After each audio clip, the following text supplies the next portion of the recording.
One of the most fascinating war campaigns in the ancient world took place in the year 701 BCE, when Sennacherib, king of Assyria, set out with a mighty army in an attempt to conquer Hezekiah, king of Judea, and his capital, Jerusalem.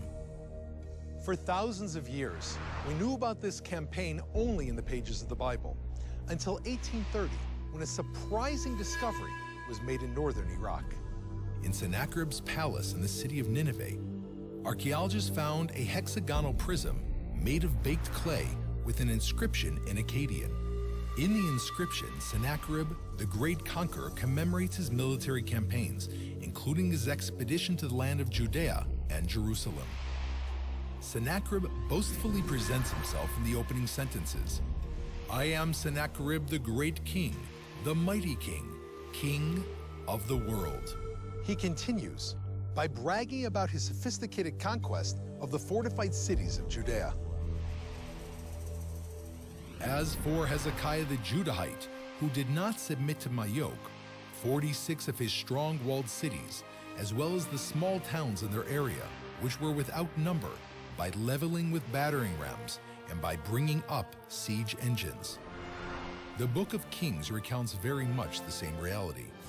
Now in the 14th year of King Hezekiah, did Sennacherib, king of Assyria, come up against all the fenced cities of Judah and took them. It is fascinating that even the heavy taxes imposed by Sennacherib upon Hezekiah are described in an almost identical manner, both in the Prism and in the Bible. "He, Hezekiah, overwhelmed by my majestic awe, he sent me to Nineveh, my capital, 30 talents of gold.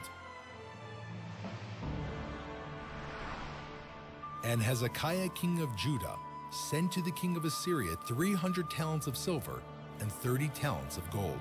Despite the heavy taxes that he had imposed, Sennacherib was determined to conquer Jerusalem. However, the end of the story and the fate of the city as described in the Prism is very peculiar. Rather than boast of his conquest of Jerusalem, Sennacherib settles for a brief description of the caged King Hezekiah. "As for Hezekiah the Judahite, like a caged bird, I shut him up in Jerusalem, his royal city. I threw up earthworks against him, and one coming out of the city gate, I turned back to his misery." Many scholars believe that this meager account serves as convincing proof that Sennacherib did not succeed in his design to conquer Jerusalem. The Assyrian army had to withdraw after failing to subdue its enemy.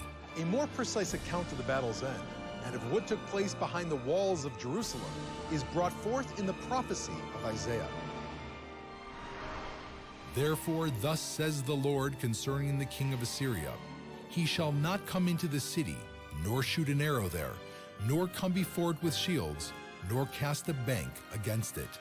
By the way he came, by the same shall he return, and shall not come into the city, says the Lord."